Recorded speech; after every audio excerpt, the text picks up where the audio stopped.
Hi friends, मैं अजय अग्रवाल। अपन ने पिछले वीडियो में बात करी थी कि अपन अगला टॉपिक टर्म्स ऑफ पेमेंट्स लेंगे।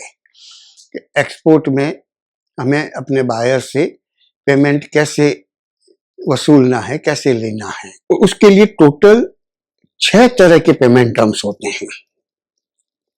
Number 1, 100% of advance payment.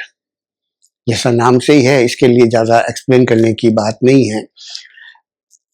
आप ऑर्डर देते हो, बायर आपको 100% एडवांस देता है। हाँ, यहाँ पर और आगे बढ़ने से पहले ये जरूर मैं कहना चाहूंगा कि आप अपने प्रोडक्ट को इतना खास बनाएं कि बायर आपके प्रोडक्ट को लेने के लिए 100% पेमेंट भी देवे। सेकंड होता है DP basis, documents against payment. ये सिंपल बैंक बिल्टी की तरह है।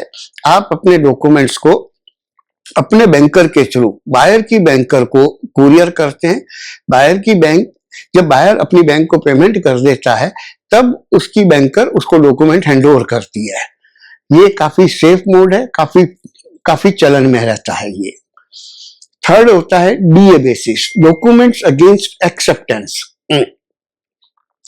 इसमें एक तरह से उधारी दी जाती है। ये जीरो डेज का मतलब कुछ भी स्टार्टिंग के डेज हो सकते हैं, but not more than 180 days तक की आप बायर को क्रेडिट दे सकते हो। जिसमें अक्सर ये होता है भी बीएल डेट से 45 डेज फ्रॉम बीएल डेट या 60 डेज फ्रॉम बीएल डेट, इस तरह से। उसमें डॉक्यूमेंट डीपी की तरह ही हम ये डॉक्यूमेंट अपने बैंकर को देंगे। बैंकर ओवरसीज बैंकर को कुरियर करेगा। ओवरसीज बैंकर बायर से एक प्रोमिसरी नोट लेगा कि आप ये ड्यू डेट के पर आप मैच्योरिटी डेट को आप ये पेमेंट कर दोगे, और वो प्रोमिसरी नोट लेकर बायर को विदाउट अभी पेमेंट लिए हुए डॉक्यूमेंट हैंडओवर कर देता है। और बायर शिपमेंट रिलीज कराकर, हो सकता है बेचकर, और फिर ड्यू कोर्स में पेमेंट अपने को करता है। ये काफी रिस्की है, इसको अवॉइड करना चाहिए।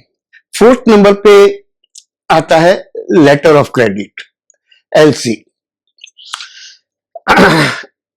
एलसी काफी कॉम्प्लिकेटेड है। इसको इसी एक ही वीडियो में समझना या समझाना थोड़ा मुश्किल होगा।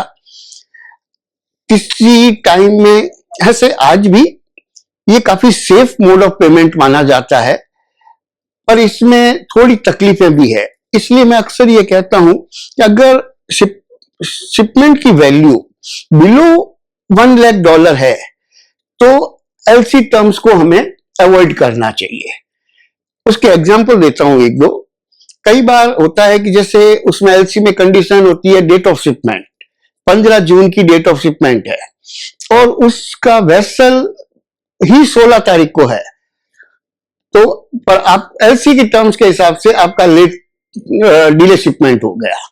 और एलसी के अंदर अलग अलग बैंकें उसकी डिस्क्रिपेंसी का चार्जेस काटती है, जो अमूमन 50 से $150, $200 तक का पर डिस्क्रिपेंसी होता है।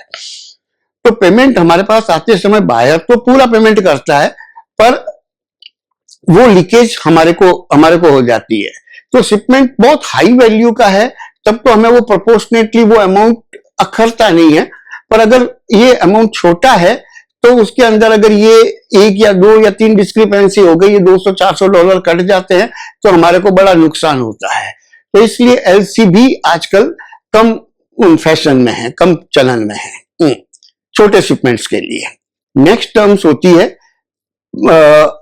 पार्शियल एडवांस और बैलेंस ऑन टीटी।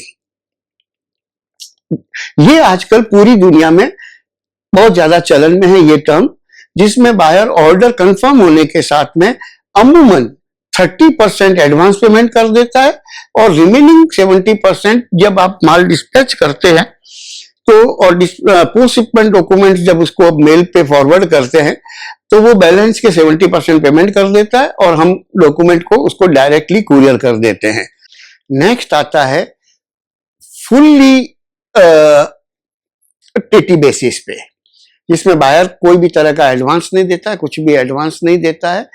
जब ऑर्डर आप डिस्पैच हो जाता है, शिपमेंट हो जाता है और पोस्ट शिपमेंट डॉक्यूमेंट भेजते हैं, तभी वो एक ही बार में पूरा पेमेंट, बैलेंस पेमेंट, पूरा पेमेंट एक ही बार में भेजता है। This is known as TT basis. आज इतना ही। इससे आगे की नेक्स्ट वीडियो में अपन बात करेंगे शिपिंग टर्म्स के ऊपर। हमारी ये यात्रा, हम लोग अभी धीरे धीरे बेसिक पे चल रहे हैं। ये जैसे जैसे आगे बढ़ेगा, इस अपन और एडवांस टॉपिक्स के ऊपर जाएंगे, सब विषय गहराता जाएगा। अगर वीडियो पसंद आ रहा है तो लाइक, शेयर एंड कमेंट्स जरूर करें। शुक्रिया, धन्यवाद।